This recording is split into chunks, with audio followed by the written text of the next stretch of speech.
maswali mawili ya ajabu sana. Swali la kwanza anamuuliza Adamu, uko wapi? Swali hili halikuwa la kijiografia, swali hili halikuwa la kieneo, swali hili lilikuwa la kiposition, nafasi ambayo Mungu alimweka Adamu kwayo, alimzawadia Adamu kwayo. Ndio anayeuliza baada ya anguko, uko wapi Adamu? Haina maana kwamba Mungu alikuwa ajui Adamu yuko kwenye kona gani katika bustani. Tuko pamoja mpaka hapo? Unaelewa ninachosema? Narudia tena, nasema hivi, lile swali la uko wapi halikuwa la kijiografia, kwamba Mungu alikuwa ajui Adamu yuko upande gani, wa mashariki au wa kaskazini katika bustani. Mungu alikuwa anajua, lakini swali lile lilikuwa la kiposition, mamlaka ambayo Mungu alimpa Adamu yako wapi? Kwa sababu baada ya anguko mamlaka ile iliondolewa. Narudia tena ili usikie.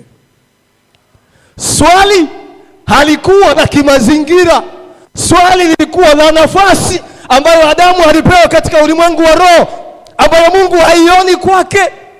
Anaulizwa uko wapi?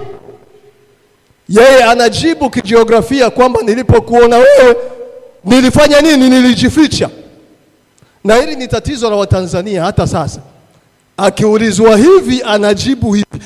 Si unawaelewa Watanzania? Unaweza kumuuliza swali na yeye akakuuliza swali kwamba ulikula chakula saa ngapi cha mchana, na yeye anauliza unataka kujua nini? Jamani, tunaelewana mpaka hapo? Okay, swali la pili. Mungu anamuuliza Adamu, umekula matunda ya mti ambao nilikukataza usile? Badala ya Adamu kusema ndio au sio, anasema ni huyu mwanamke uliyefanya nini? Acha visingizio. Hebu mwambie tena, acha visingizio wewe mtoto wa kiume. Acha visingizio. Kanisa la leo limejaa watu walio na visingizio. Adamu anasema yule mwanamke uliyenipa. Kwa maneno mengine, Adamu anamwambia Mungu kwamba sikukutuma unipe mwanamke, ungeniacha nikae mwenyewe. Wakati anapewa zawadi ile ni Adamu huyu anayesema ya kwamba huyu ni mfupa katika mifupa yangu. Leo anamgeuka Mungu kwamba ni yule mwanamke uliyenipa, mimi sikukutuma unipe.